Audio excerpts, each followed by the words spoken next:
ఏమైనా అడుగుదామా దేవరా 2కి దీన్ని పంపిస్తారని, లేకపోతే అటు ఆస్ట్రేలియా నుంచి దాన్ని ఎక్కడ పంపించాలి, మనం వెళ్ళిపోవాలి. మనమే వెళ్ళాలి. ఇది చూడలేదు. Breaking the myth of Rajamouli.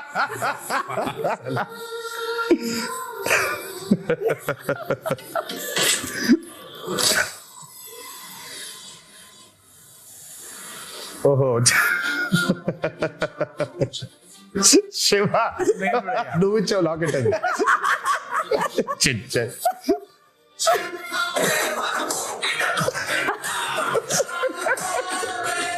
అదిగో రాజమౌళి కూడా చాలా ప్రౌడ్ గా ఉన్నాడు. అదే అంటే ఈ మిత్ కి కూడా మూలం మీ దగ్గర నుంచే స్టార్ట్ అయింది, అది మీతోనే బ్రేక్ అయిపోయింది. నేను ఐ మీన్ అంటే వాట్ ఎవర్ ద మీమ్స్ సే, నేను మిత్ అంటే మీనింగ్ ఏం చెప్పు. మిత్ అంటే విచ్ ఇస్ నాట్ రియాలిటీ కదా, అప్పుడు మిత్తే కదా. అది మిత్తే.